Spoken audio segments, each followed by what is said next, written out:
c'est du pipeau. Tous ces compléments alimentaires, c'est la poubelle, mes chéris. Si vous voulez rester en vie, pour élever vos enfants.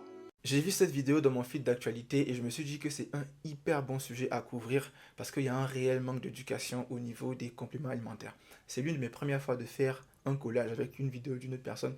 Donc soyez indulgents, je ne cherche pas des problèmes, je veux juste vous expliquer parce que moi-même je suis dans le domaine, je vends des produits cosmétiques en gros, donc je suis mieux apte à vous expliquer. Alors, on va y aller pas à pas, ok? D'abord, qu'est-ce qu'un complément alimentaire?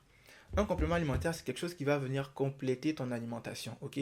On nous dit de manger 5 fruits et légumes par jour. Combien de personnes ici mangent 5 fruits et légumes par jour?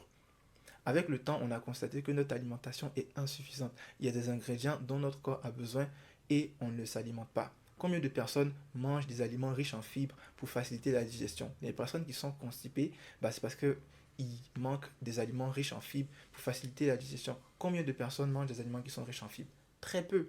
Donc les compléments alimentaires vont venir compléter ce que ton alimentation ne peut pas t'apporter.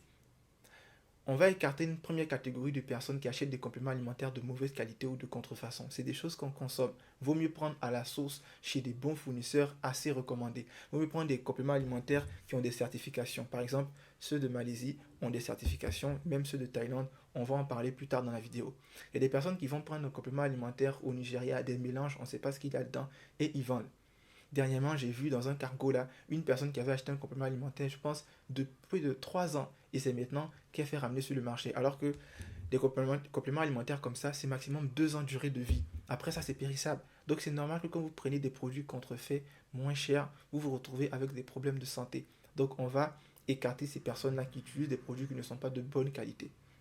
Ensuite, au niveau des compléments alimentaires, il faut savoir que toutes les marques en Thaïlande ou en Malaisie qui font des compléments alimentaires, ils ont des certifications. Il y a des ministères de la santé qui vont analyser les produits, qui vont regarder les ingrédients qui sont à l'intérieur et tout, avant de mettre sur le marché. Par exemple, même ceux de Scandale, si vous regardez sur la boîte, c'est écrit FDA Approved. Donc ça, c'est le ministère des drogues et de la nourriture. C'est comme ça, c'est un ministère en français, je ne sais pas trop comment on dit, mais c'est FDA. Vous allez voir d'autres certifications et il y a la certification halal pour dire que les musulmans peuvent le prendre. Donc les compléments alimentaires que vous voyez sur le marché, les bons, ont suivi des analyses au laboratoire. Ensuite, on va parler maintenant au niveau des tests.